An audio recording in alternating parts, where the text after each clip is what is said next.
ఇంకా big boss గురించి మొదలెడదామా మరి?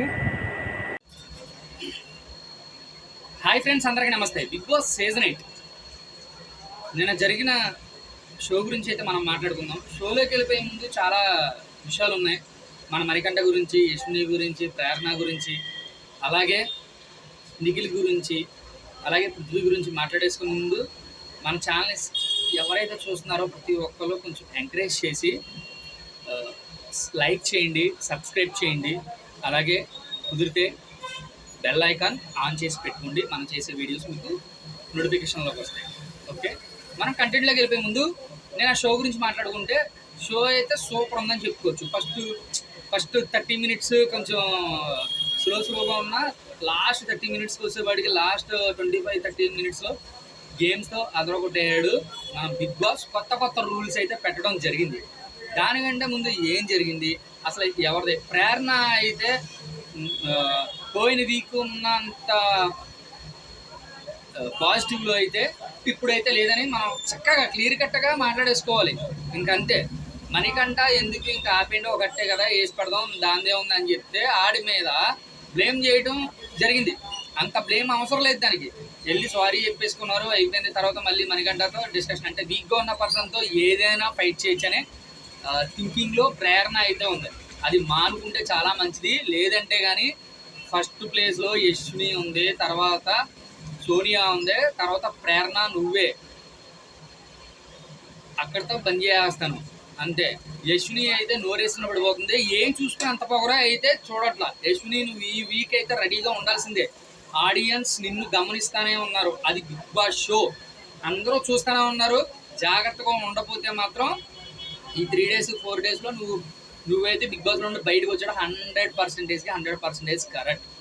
సోనియా చూసుకున్నట్టయితే సోనియా గేమ్ బాగా ఆడుతుంది, సంచాలుగా బాగానే చేస్తుంది అనుకోవచ్చు. కానీ ఈ పులిహార అయితే ఏదైతే ఉందో అది ఆపేసుకుంటే చాలా మంచిది సోనియా. అది నిఖిల్ గేమ్కి ఎఫెక్ట్ అయ్యేలా ఉంది. నువ్వు ఎవరితో పులిహార కలుపుతున్నావో, ఎవరితో పులిహార అయితే కలపట్లేదో అయితే ఎవరికి తెలియట్లా. నీతో పాటు బిగ్ బాస్ కంటెస్టెంట్లో లేడీస్ ఉన్నారు కదా, వాళ్ళందరూ జెంట్స్లో ఎంత పరిమితిలో ఉంటున్నారో నీకు తెలియట్లేదా? జనాలందరూ నీ వైపు చూస్తున్నారు. ఏదో యశ్విని నోరేసుకుని పడిపోతుంది కాబట్టి యశ్విని నోటెడ్ అయిపోయింది. కానీ లేదంటే ఈ వీక్ నువ్వే వెళ్ళాలి. నువ్వు నెక్స్ట్ వీక్ అన్న వెళ్ళిపోతావు. నువ్వు సరిగ్గా ఒళ్ళు దగ్గర పెట్టుకుని ఆడకపోతే ఏంటి నువ్వు ఏం చేస్తున్నావు అసలు ఆ షోలో? నువ్వు అసలు ఆ పృథ్వీతో పులిహార ఏంటి, నిఖిల్తో పులిహార ఏంటి? నీ వల్ల నిఖిల్కి ఎఫెక్ట్ అవుతుంది. అది నువ్వు ఒకసారి ఆలోచించుకో. లేదు నేను అలాగే ఉంటాను, నా బిహేవియర్ నేను మార్చుకోను అని చెప్పి అనుకుంటే మనం ఇంకేం చేయలేవు. నీ కర్మ నువ్వే. నిన్న ఆడిన కోడిగుడ్డుల గేమ్లో ప్రభావతి 2.0 అయితే వచ్చేసింది. 2.0 అయితే కనుక నిఖిల్ అయితే ఎరగా తీసేసాడు అని చెప్పచ్చు. పృథ్వీ అయితే చాలా బాగా ఆడాడు. కోడిగుడ్లని కాపాడటానికి చాలా ఫైట్ అయితే చేశారు. అక్కడ ఒకరిని చేసి ఇద్దరు బ్లాక్ చేశారు. అయినా సరే పృథ్వీ ఆపగలిగాడు. కానీ పృథ్వీ చేస్తున్నది ఏంటంటే అగ్రెషన్ కొంచెం తగ్గించుకుంటే గేమ్లో పెడితే నంబర్ 1 కంటెస్టెంట్ అయ్యే ఛాన్స్ అయితే ఉంది. అంతకంటే ముఖ్యంగా చెప్పాలి ఏంటంటే, నిన్న రావద్దు కోడిగుడ్ల దగ్గరికి రావద్దు అని చెప్పంటే పృథ్వీని రెచ్చగొట్టి మీరే సగం గేమ్ని నాశనం చేసుకోరని చెప్పుకోవచ్చు. ఆపోజిట్ టీం అయితే, అబ్బాయి టీం అయితే ఇదైతే నోటెడ్ అనమాట. సో ఆ గేమ్లో అయితే మన గెలవడం జరిగింది నిఖిల్ టీము. వాళ్ళకి గెలిచిన వాళ్ళకి బిగ్ బాస్ అవతల కంటెస్టెంట్లో ఎవరైతే మీకు నచ్చిన వ్యక్తిని గేమ్ నుండి తీసేయచ్చని చెప్పి అంటే, ఆ టైంలో అయితే నిఖిల్ అక్కడ మణికంఠ అయితే పడిపోయాడు కాబట్టి కొంచెం వీక్ పర్సన్ కాబట్టి కొంచెం పడిపోయాడు కాబట్టి తనని తప్పిస్తే చాలా బాగుండేది. ఫుల్ మార్క్స్ ఇంకా 100కి 200% మీకు వర్కౌట్ అయ్యేది. ఆ టీంకి నిబంధనలు కాకుండా మణికంఠని తీసేస్తే. అక్కడ తప్పు చేసింది ఏంటంటే, అందరు డిస్కస్ చేసుకుని నబీల్ని అయితే డిస్క్వాలిఫై చేశారు గేమ్లో నుంచి. తర్వాత గేమ్ నుంచి నిబాల్ సంచాలకంగా వ్యవహరించడం అయితే జరుగుతుంది. అరే మణికంఠ, నువ్వు చిన్నదానికి పెద్దదానికి ఏడుస్తున్నావు. సానుభూతి అనేది ఒక్కసారి పనిచేస్తుంది మణికంఠ. నువ్వు జాగ్రత్తగా ఉండకపోతే కనుక నీ తొక్క తీస్తారు ఆడియన్స్. ఎందుకంటే ప్రతిసారి నేను ఈ గేమ్ నేను నిరూపించుకోవాలి, లేదంటే నా పిల్లం బిడ్డలు నా దగ్గర రారు అంటే గేమ్ ఆడితేనే పెళ్ళం మెట్లు వస్తారా, నువ్వు వెళ్ళి ప్రూవ్ చేసుకుంటే పెళ్ళం మెట్లు రారా, మాట్లాడరా అని చెప్పి ఆడియన్స్ మాట్లాడుకుంటున్నారు. అది అక్కడితో ఆపేసే.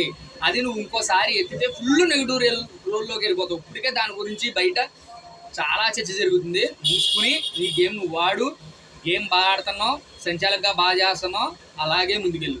లేదు నేను ఇలాగే సెంటిమెంట్తో కొడతానంటే ప్రజలు హట్ అయ్యి నిన్ను బయటికి కాలర్ పట్టుకుని లాక్కొచ్చేస్తారు ఓట్ల ద్వారా. చూసుకో. ఓకే, పృథ్వీ అయితే నిన్న జరిగిన గేమ్లో అయితే ఎక్సలెంట్, సూపర్ అని చెప్పుకోవచ్చు. చూసుకోవాల్సిన అవసరంలా. గేమ్ గెలిచిన తర్వాత బిగ్ బాస్ ట్విస్ట్ ఇచ్చాడు. రేషన్ అంటే రేషన్ గురించి ఎవరి రేషన్ వాళ్ళు తెచ్చుకోవడం జరిగింది, అయిపోయింది. కానీ ఏంట్రా అంటే ట్విస్ట్ ఇక్కడ, ఇంకో ట్విస్ట్ ఏంట్రా అంటే చెరొక 7 గంటలు వంట చేసుకోవడానికి మాత్రం ఇచ్చారు. 1 వీక్కి 14 గంటలు టైం రోల్ అవుతూ ఉంటుంది. ఆ 20 మినిట్స్లో అయినంత చేస్తారు, లేదంటే ఆ గొడవలో అసలు సూపరు. బిగ్ బాస్ 8లో చరిత్రలో లేదు ఇలాంటి లిమిటెడ్గా గ్యాస్ ఇవ్వడం, లిమిటెడ్గా వంట చేసుకునే టైం ఇవ్వడం అనేది అయితే సూపర్. అలాగే నిన్నైతే ప్రేరణ అయితే తప్పు చేసింది, 100% తప్పు చేసింది. విష్ణుప్రియ హట్ అయ్యింది. అలా చేయాల్సిన అవసరం లేదు, నార్మల్గా వేస్తే సరిపోద్ది. అది చిరిగి గాలి వానై భూకంపం సృష్టించేసింది బిగ్ బాస్ 8లో అయితే. చాలా జాగ్రత్తగా ఉండమ్మా. ప్రజలైతే మీ అందరం చూస్తున్నారు, ఓటింగ్ వేస్తున్నారు ఎవరు అలాంటి వాళ్ళు అని. కీప్ ఇట్ అప్ నిఖిల్కు వన్స్ అగైన్ కంగ్రాచులేషన్స్. గేమ్ అయితే తీసేస్తున్నావు భయ్యా. నువ్వైతే సోనియా మైండ్లో నుండి తీసేస్తే నువ్వు టాప్ 5లో 100% ఉంటావు. బయట జరుగుతున్న టాక్ కూడా ఇదే. Thank you very much.